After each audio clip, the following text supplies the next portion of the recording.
गाड़ी में होता है ऑटो ब्रेकिंग सिस्टम। मैं ऑटो ब्रेकिंग सिस्टम नहीं बोलते उसको, ABS गाड़ी में होता है, उसका फुल फॉर्म है एंटी लॉक ब्रेकिंग सिस्टम। ठीक है, एंटी लॉक ब्रेकिंग सिस्टम। पहले वीडियो देख लीजिए, उसके बारे में उसके बारे में आपको बताऊंगा।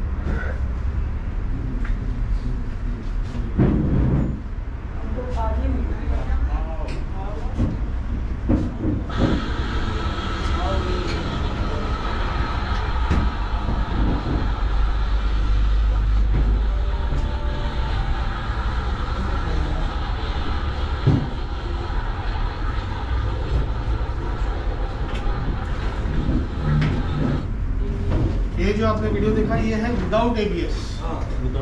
ये विदाउट ABS, मैं इसके पहले ये बताया कि आपको समझ में आया ABS के। विदाउट ABS में क्या होता है, जब आप ब्रेक लगाते हो गाड़ी को तब टायर हो जाते हैं लॉक ना, रुक जाते हैं एक जगह में, उसको बोलते हैं लॉक। टायर जब हो जाते हैं लॉक तो गाड़ी तो मोशन में रहती है, गाड़ी स्पीड में रहती है। आपने टायर कर दिया लॉक तो गाड़ी स्पीड होके जाती है, फिसलते हुए आगे जाती है, जगह पे रुकती नहीं है। और जब स्पीड होके जाती है तो फिर आप उसको स्टीयरिंग से डायरेक्शन दे सकते हैं। फिर जब आपकी स्लिप होती जा रही है, घसते हुए जा रही गाड़ी, और आपको लेफ्ट थोड़ा सा काटना है, अब लेफ्ट में स्टीयरिंग घुमाओगे तो घूमेगा, लेफ्ट स्टीयरिंग घूम जाएगा, लेकिन गाड़ी वही डायरेक्शन में जाती जाएगी। चाहे आप इधर घुमाओ स्टीयरिंग, चाहे उधर घुमाओ स्टीयरिंग, गाड़ी स्टेयरेबल रहती नहीं है विदाउट ABS में, क्योंकि उसमें टायर लॉक हो जाते हैं आपके, है ना।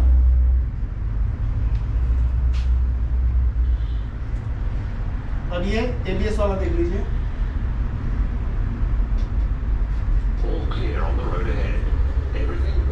ये विदाउट ABS है पहला वाला। पहले किसने मारा ब्रेक, गाड़ी घिसती हुई जा रही है, अभी टायर घुमा दिया लेकिन तो भी गाड़ी डायरेक्शन चेंज नहीं करेगी, सीधी जाएगी जिस तरफ से स्लिप हो रही है, ये ठुक जाएगी।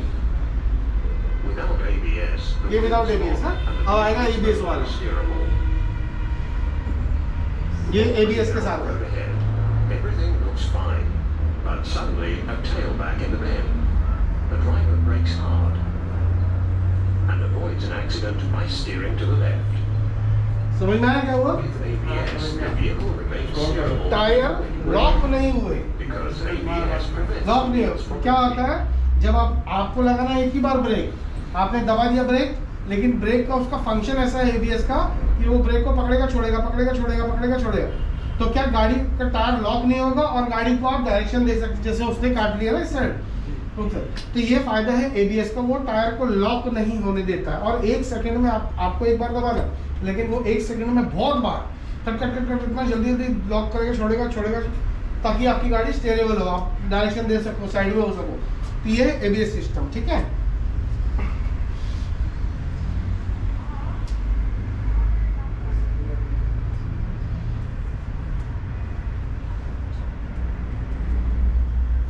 अब ये देखो टायर रोटेशन, जो मैं हम बात कर रहे थे ना, टायर रोटेशन जो बहुत इंपॉर्टेंट है। अब ये 2 तरीके से होता है, इंक्लूडिंग स्टेपनी और एक्सक्लूडिंग स्टेपनी। अगर आपको स्टेपनी नहीं इंक्लूड करनी, 4 टायर रोटेशन करना है, तो ये इस प्रकार से करोगे। ये अगला वाला टायर जो लेफ्ट साइड का है वो आपका पीछे आ जाएगा, पीछे वाला लेफ्ट साइड का आगे के राइट में जाएगा, आगे का राइट पीछे राइट आएगा, और पीछे का राइट आगे के लेफ्ट में जाएगा। ये टायर ये हर 5000 किलोमीटर पे करना जरूरी है। रीजन कि आपके जो चारों टायर जो चल रहे हैं वो इक्वली घसे, यानी 100% आपको टायर की लाइफ मिल जाए। चारों टायर एक साथ घिसेंगे तो टायर की लाइफ बढ़ जाएगी। ऐसा नहीं कि एक घिस गया तो एक फिर आपको चेंज करना पड़ रहा, जबकि ज़्यादा चल सकता था वो। तो इसमें टायर रोटेशन से बेनिफिट ये है कि आप चारों टायर एक समान घिसेंगे और लंबी लाइफ देंगे आप, है ना। ये स्टेपनी इंक्लूड करेंगे तो कुछ इस तरह से करना है। फिर ये आगे वाला पीछे, पीछे वाला स्टेपनी में, स्टेपनी वाला आगे, ये आगे वाला यहाँ पे पीछे, और ये इधर।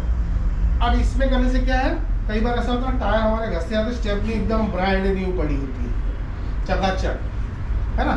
लेकिन इसमें करोगे तो स्टेपनी भी इंक्लूड हो गई, तो जितना टायर घस रहे हैं अपने जितने आगे उतनी स्टेपनी भी घुसेगी। तो हर 5000 किलोमीटर पे टायर रोटेशन करना रिकमेंड इसके लिए करता हूँ मैं, या इसके लिए होना चाहिए कि आपके समान रूप से सारे टायर की लाइफ हो और 100% आप टायर की लाइफ ले सको। तो इसके लिए टायर रोटेशन आपको करना पड़ेगा, ठीक है। भाई हम लोग शॉर्ट में जा रहे हैं, ज़्यादा डिटेल में। अब सबसे इम्पोर्टेंट टॉपिक है, इसको थोड़ा सा बात कर लेंगे हम लोग। रोड साइंस एंड मार्किंग, सबको पता है रोड साइंस के बारे में, जानकारी है ना रोड साइंस के बारे में? कौन कौन से होते हैं रोड साइंस, कितने प्रकार के होते हैं road science? How many type of road science, कितने प्रकार है, यानी कितने कैटेगरी में होते हैं रोड साइंस, कितने प्रकार के होते हैं बताइए, जो मालूम है बताते जाइए। वन वे मिलता है, टू वे रहता है, टू वे रहता है, राइट लेफ्ट का होता है। मैं टाइप की बात कर रहा हूँ, टाइप कितने प्रकार के? 90 फीट, 60 फीट, नहीं समझे वो मतलब कितने होते हैं टोटल नहीं, टोटल आप टोटल बता रहे हो, मैं टोटल नहीं पूछ रहा हूँ। कितने प्रकार? हाँ प्रकार। चलो अभी आप आगे देख लेंगे। पहले सबसे पहले तो ये जानना जरूरी है, प्रकार को अपन देखते हैं कि रोड साइन होते ही क्यों, क्या जरूरत है रोड साइन को एनहांस रोड सेफ्टी। देखो क्या होता है ना, ये रोड में सेफ्टी बढ़ाने के लिए सबसे इंपॉर्टेंट नंबर 1 पॉइंट, रोड की सेफ्टी बढ़ाने के लिए, रोड में जो चल रहा है उसकी रोड की सेफ्टी और आपकी सेफ्टी के लिए रोड साइंस होते हैं। दूसरा फास्टर कम्युनिकेशन, यानी जल्दी समझने के लिए, जैसा कि हमने डिस्कस किया, गाड़ी चलाते वक्त सिर्फ गाड़ी पे ध्यान देना है। अब वहाँ अगर इसके लिए ये साइन लैंग्वेज बनाया गया, साइन लैंग्वेज सबके समझ में आती है, जल्दी समझ में आती है। साइन है तो आप एक बार देखा समझ में आ गया, अगर कुछ लिखा होता उसकी जगह आगे से दाएं मुड़ना है तो उसको पढ़ने में समय लगता, आगे से दाएं मुड़ना है तो टाइम लगता। ये साइन लैंग्वेज है, एक साइन देखा समझ में आया, फिर हमने फोकस किया हमारी रोड पे और गाड़ी चलाने में, देखा समझ में आया, तो इसका साइन लैंग्वेज है। तीसरा सबके समझने के लिए, भले वो नॉर्थ इंडियन हो, साउथ इंडियन हो, पंजाबी हो, गुजराती हो, मराठी हो, सब, वो कोई लैंग्वेज तो है नहीं, वो तो साइन है, कोई भाषा तो है नहीं ना कि जो किसी को ना समझ में आए, वो साइन है। तो इसके लिए सबके समझने के लिए, पढ़ा लिखा भी समझ सकता है, जो पढ़ा लिखा नहीं है वो भी समझ सकता है, इंडिया के कौन से पार्ट से आप बिलोंग कर सकते हो, करते हो, कौन सी भाषा वो है आपकी, लेकिन वो सब समझ सकते हैं। इसके लिए वो साइन लैंग्वेज है, ईजी बनाया गया है उसको जल्दी समझने के लिए और सबके समझने के लिए, ठीक है। ये 3 प्रकार के होते हैं रोड साइंस, ये टाइप्स ऑफ रोड साइंस की बात कर रहे थे हम, इतने ही 3 ही प्रकार के होते हैं, ज़्यादा नहीं होते। पहला होता है मैंडेटरी, मैंडेटरी यानी आदेशात्मक, जो आपको ऑर्डर दे रहा है, ऑर्डर वाले साइन है ये साइन आपको मानने पड़ेंगे, नहीं मानोगे तो क्या होता है, फाइन होता है। दूसरा होता है वार्निंग, ठीक है, वार्निंग साइन, जो आपको चेतावनी साइन बोल सकते हैं, इसको चेतावनी देंगे आप आगे वाले आने वाले खतरों के बारे में, पहले से आपको चेतावनी मिल जाएगी, ये चेतावनी साइन है। तीसरे होते हैं इन्फॉर्मेटरी, सिर्फ आपको एक इंफॉर्मेशन देंगे। ये 3 ही प्रकार के साइन होते हैं। चलो एक एक करके हम समझेंगे। सबसे पहले आता है मैंडेटरी, यानी आदेशात्मक, बाय ऑर्डर, ऑर्डर देने वाले साइन। ये क्या होते हैं, ये ऑर्डर देंगे और आपको मानना पड़ेगा, अगर आप नहीं मानोगे फाइन हो जाएगा, इसको अगर नहीं मानोगे तो ट्रैफिक का फाइन हो जाएगा, ठीक है। दूसरा, ये हमेशा गोल आकार में ही होते हैं, जहां भी आपको गोल दिखे तो आपको समझ लेना वो मेरे को ऑर्डर दे रहा है, वो मुझे मानना पड़ेगा उसको ऑर्डर। गोल साइन मतलब ऑर्डर दे रहा है, ठीक है। सिर्फ 2 साइन है जो ऑर्डर भी देंगे लेकिन गोल में नहीं। कौन सा? एक ये साइन स्टॉप साइन है ना ये, लेकिन गोल में नहीं है, और एक ये साइन, ये 2 साइन, यानी एक स्टॉप साइन है, एक गिव वे। गिव वे मतलब होता है रास्ता दीजिए, है ना। ये 2 साइन ऑर्डर भी दे रहे हैं और गोल में भी नहीं। अब आप ये पूछोगे कि भी सब साइन जब गोल में बनाए थे ऑर्डर देने वाले, तो ये 2 साइन का शेप अलग क्यों कर दिया, ये अलग प्रकार से क्यों कर दिया इसको? वो इसके लिए कि ये दोनों साइन को, इसको और इसको बोलते हैं यूनिवर्सल साइंस। मतलब ये हमारे इंडिया में, हमारे भारत में, हमारे हिंदुस्तान में ऐसे हैं, आप कोई भी देश चले जाओ दुनिया में, ये 2 साइन आपको इसी प्रकार के मिलेंगे। गिव वे रास्ता दीजिए के साइन का साइन ऐसा ही होगा और स्टॉप का साइन ऐसा ही मिलेगा। बाकी सारे साइन देश देश के हिसाब से अलग हो जाते हैं, चेंज हो जाते हैं, बदल जाते हैं, लेकिन ये 2 साइन कहीं नहीं बदलेगी, इसलिए इनका आकार इस प्रकार से है, ठीक है ना। अब अपन एक एक स्टॉप साइन, ये आपको दिखे तो क्या करना है, आप यहाँ से आ रहे हो गाड़ी, समझिए सड़क से आ रहे हो आप गाड़ी लेके यहाँ से, ये आपको दिख गया स्टॉप, क्या करोगे? रुक के देखेंगे, सिग्नल है तो रुकेंगे। नहीं, स्टॉप तो साइन दिया ही है ना। हाँ, मतलब अगर सिग्नल, ये सिग्नल हरा भी है समझो, लेकिन ये स्टॉप साइन, तो क्या करोगे? रुकेंगे फिर जाएंगे हरा। रुकना जरूरी है, इन कोई भी कंडीशन में, कोई भी सूरत में रुकना पड़ेगा, क्योंकि स्टॉप साइन है और वो भी ऑर्डर वाला साइन है। ऑर्डर दे रहा, आपको बता नहीं रहा कि रुकना ही पड़ेगा।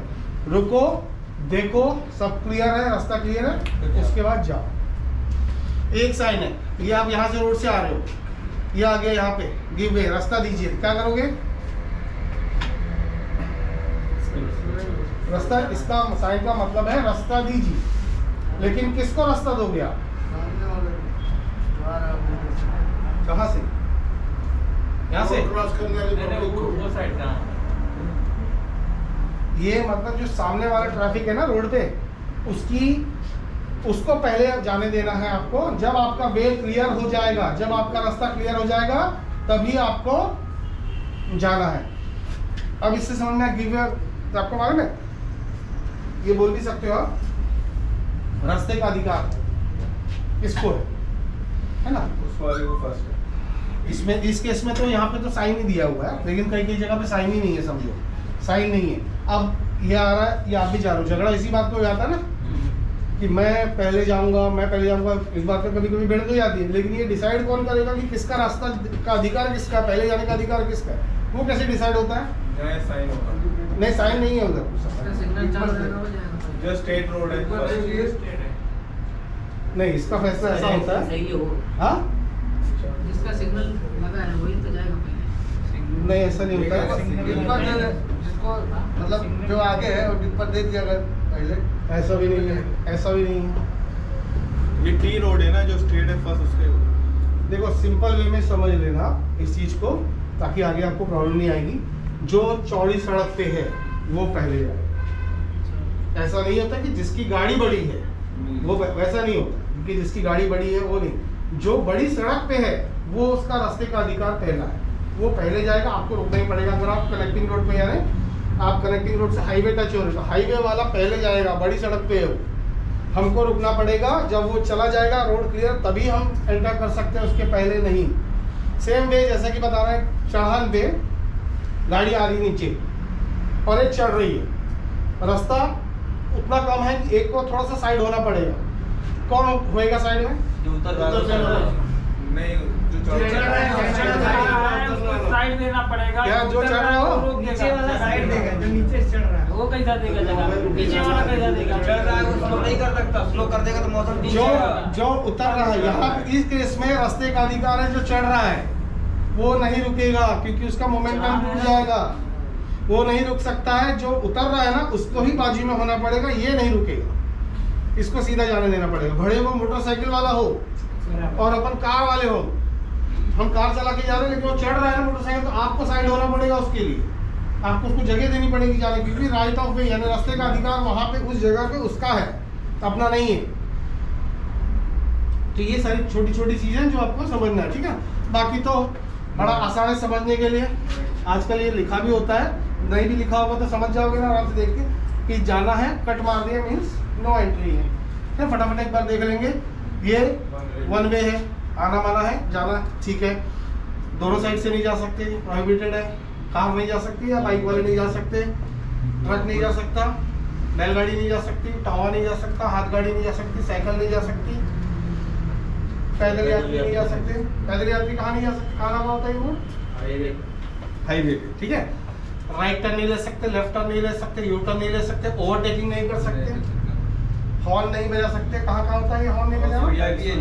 इस हॉर्न से एक अच्छा याद आया पॉइंट मेरे को, गाड़ी में तो हॉर्न होता है सबकी गाड़ी में, बजाना कब है? हॉर्न बजाना कब है? हाईवे पे हाईवे पे बजाना। हॉर्न कब कब बजाना है? ओवरटेकिंग करते टाइम बजाएंगे। तो कहीं भी अगर हॉर्न बजा दिए ना तो ट्रैफिक कांस्टेबल फाइन कर सकता है, नहीं, पनिशेबल ऑफेंस है। कहीं भी यहाँ आप मतलब ओवरटेकिंग अलाउड नहीं, ओवरटेकिंग अलाउड नहीं है, वहाँ पे भी नहीं बजाना है आपको। हॉर्न बजाना उसी सूरत में होता है, मैं वही बताया ना आपको, हॉर्न हमको जब ही बजाना होता है जब आपको लगे कि सामने वाला मेरे को नोटिस नहीं कर रहा है या वो मुझे देख नहीं रहा है, वो डेंजरस हो सकता है अभी मामला। उस केस में उसको आगाह करने के लिए, उसको वार्न करने के लिए हॉर्न आपको बजाना, ताकि वो देख ले आपको कि आप भी रोड पे हो। इसके अलावा जहाँ एक अंधा मोड़ आता है, घाट वाट पे देखा होगा ना आपने, अंधा मोड़ है तो वहाँ बॉडी होता है, कंपलसरी हॉर्न वहाँ ही बजाना, क्योंकि हॉर्न बजाना ही पड़ेगा। वो भी क्योंकि आप आगे आपको दिख नहीं रहा है कौन सा आ रहा है, या उसको भी नहीं दिख रहा, तो उसके लिए भी वो भी हॉर्न बजाएगा आपको, ताकि आपको समझ में आ जाए कि कोई आ रहा है। कहीं भी हॉर्न बजाओगे ट्रैफिक कांस्टेबल रुका के आपको आराम से 50 वाले ले सकता है। हॉर्न हर जगह बजाना अलाउड ही नहीं होता है, ठीक है। उसके बाद जैसे देखो बैलगाड़ी नहीं जा सकती, टोंगा नहीं जा सकता। ये है आपकी गाड़ी की लेंथ लिमिट। अगर आपकी गाड़ी 14 मीटर से ज़्यादा लंबी है लंबाई में, तो आप उस जगह से नहीं जा सकते हो। ये है स्पीड लिमिट। अच्छा, जहाँ स्पीड लिमिट समझो लगा हुआ है, हाँ आपने देख लिया कि भाई 50 का लगा है और आपने चल गया, आप 50 के अंदर चला रहे हो आप, है ना। कब तक? दूसरा कौन सा? कौन सा? जैसे ज्यादा सिटी में होता है। हाँ, लेकिन ये हम हाईवे चले गए तो स्पीड बढ़ जाएगी हमारी। नहीं, तो ये कब तक 50 के अंदर चलाओगे, ये बताया बता सकते। कौन सा बोर्ड? नहीं तो अपन क्रॉस कर दिए तो अपन पीछे मुड़ के तो देखेंगे नहीं तो आगे जाएंगे, नेक्स्ट बोर्ड तो पड़ेगा। नहीं आएगा जब तक। नेक्स्ट बोर्ड कौन सा आएगा? उससे ज्यादा स्पीड का लिखा होगा। 80 का लिमिट देता है, आगे दिखाई देता है ना। नेक्स्ट बोर्ड एक और आएगा जो अपन देखते हैं कौन सा आएगा वो। ये है लोड लिमिट, टोटल गाड़ी का लोड है ना। 5 टन है तो यहाँ ये छोटे से ब्रिज पे पार नहीं कर सकते हो आप। ये है हाइट लिमिट, ये है विड्थ लिमिट। ये बोर्ड जो बोल रहे थे ना अपन, ये रिस्ट्रिक्शन एंड मींस जो पिछला बोर्ड ने आप पे रोड स्पीड लिमिट का रिस्ट्रिक्शन लगाया था वो अभी आपका खत्म होता है। अब आप 50 के ऊपर जा सकते हो, जहाँ पे आपको ये दिखेगा, ठीक है। नो पार्किंग और ये नो पार्किंग नो स्टैंडिंग। अब इन दोनों में फ़र्क बताइए। एक तो है नो पार्किंग, तो सीधा वाला गाड़ी नहीं खड़ी कर सकते। ये दूसरा है double cross, no parking no standing. इसका मतलब क्या होता है? रुकना ही मना है, किस लिए रुकना है? मतलब ना रुक सकते हैं ना गाड़ी खड़ी। हाँ, वहाँ जहाँ डबल देखो, जहाँ नो पार्किंग के वहाँ किसी को अपन बैठा सकते हैं या ड्रॉप कर सकते हैं ना, पिकअप ड्रॉप कर सकते हैं वहाँ से, लेकिन गाड़ी पार्क नहीं कर सकते। जहाँ डबल क्रॉस है वहाँ पिकअप ड्रॉप भी नहीं। ये दोनों बराबर हो जाते हैं, ठीक है। हेलो, तीसरे गियर में ये दोनों बराबर हो जाते हैं। जितना इंजन घूमेगा उतना आपका टायर घूमेगा। और टायर हम लोग इंजन की कंट्रोल हम अपने एक्सीलरेटर से कंट्रोल कर सकते हैं, ठीक है। तो तीसरे गियर में बेसिकली होता क्या है कि गाड़ी पूरी अपने कंट्रोल में रहती है एक्सीलरेटर के द्वारा, जितना बड़ा। तो इसीलिए ओवरटेक करते समय हमको गाड़ी अपनी 100% कंट्रोल में रखनी है, इसके लिए तीसरा गियर बनाया है। सिंपल शब्द। बाकी सब गियरों में थोड़ा सा ये सीक्वेंस अलग अलग है। इंजन अलग घूम रहा है, टायर अलग घूम रहा है, इंजन अलग घूम रहा है, लेकिन तीसरे गियर में बराबर, इसलिए तीसरा गियर में ही ओवरटेक करना है, ठीक है। अभी ओवरटेक करना, गियर पता चल गया हमको। तीनों सवालों के जवाब हमको जो मन में वो हाँ में मिल गए। अब ओवरटेक करना है, ठीक है। ओवरटेक करने के लिए पहले तो सामने वाली गाड़ी से अपना थोड़ा डिस्टेंस रहेगा, ठीक है। उसके बाद हमको पीछे चेक करना है सारी चीज़ें क्लियर है क्या, ओवरटेक करने पे, ठीक है। सामने भी देखना है सामने वाली गाड़ी, फिर उससे परमिशन लेनी है। सामने वाले जिसको गाड़ी को ओवरटेक करोगे उसको परमिशन भी तो लोगे ना, उसको इंडिकेट करोगे। उसने यस बोल दिया कि आप कर सकते हो, उसके बाद हम बाहर इंडिकेटर देके बाहर आएंगे, थर्ड गियर डालेंगे, थर्ड गियर में ओवरटेक करेंगे। और जब वो जिस गाड़ी को ओवरटेक हमने किया है वो गाड़ी हम पार कर देंगे और देखेंगे कि हम उसकी गाड़ी हमारे सेंटर मिरर में पूरी दिखनी चाहिए। जिस गाड़ी को हमने ओवरटेक किया सेंटर मिरर में पूरी दिख रही है मुझे, तो फिर लेफ्ट का इंडिकेटर देके मैं वापस अपने रास्ते पे आऊँ। ये है सेफ ओवरटेकिंग करने का तरीका, ठीक है। अब ये कुछ कितना बच गया?